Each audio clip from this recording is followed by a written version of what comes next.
When you say the words, Sandra, value proposition to a senior level person, do they readily understand what that means? I mean, we've often heard, well, I need a personal brand, I need an executive brand, a professional brand. Do they understand value proposition quite so easily? Uh, no, not until I position them as the product. So if because at lower levels, you can sort of be a product description. And at the higher levels, I mean, quite honestly, once you get to 200K and above, the companies are looking at you more like an investment that needs to have an ROI and less like, ooh, succession planning. Where are you going to be 5 years from now? You don't know where the company's going to be in 2 years.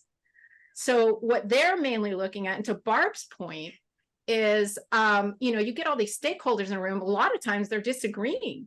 And the performance objectives that she was talking about, that's the outcome. What outcome do you need to make happen?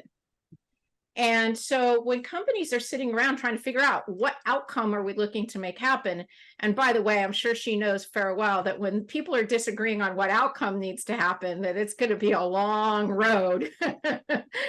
But if you can get them to agree on what outcome needs to happen, that's how you can begin to make the matches on this is the problem I solve, and here's the outcome I'm looking to make happen. And then these two things start to come together. So when people realize that, okay, at this level of compensation, I'm an investment, the whole value proposition thing seems to make more sense. Barb, any additional thoughts here? No, I just also think that you've got to position yourself. You've got to be very visual when you're an executive. Now, you would think you were because you're a CEO of a company or a CIO of a company, but you've got to be where you need to be. You've got to be, accepting leadership roles outside of your company. If you want a retained search firm to track you down, because that's what they like to do, they want to track you down. You've got to be perceived as an expert, not only that you're an executive, but where is your true expertise? And I think it's important too to realize that there are so many new industries out there. Everybody's so worried about AI taking over the job market. So far, they've created more jobs than they've eliminated, and the kinds of jobs they're eliminating aren't going to affect the C-suite at all. They're not. They're going to affect the lower level jobs. But there's so many new industries. There's so many new opportunities out there that I think, once again, your value proposition, but also what is important to you, because your resume, your LinkedIn profile, all of that is what you're currently doing and what you've done in the past.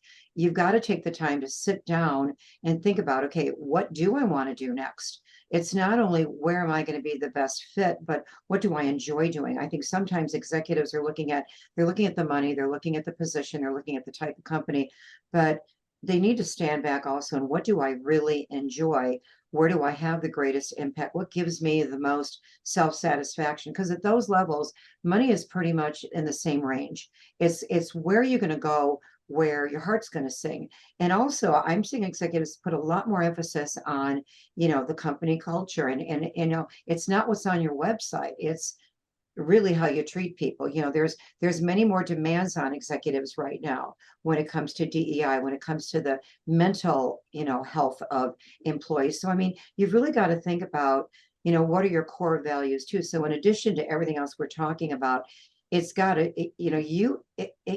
they want a good fit, but it also has to fit with you. Like it has to feel right. You could take a great job and they'll want to hire you. And yes, you can achieve a lot, but is it aligning with who you are? Is it aligning with your core values?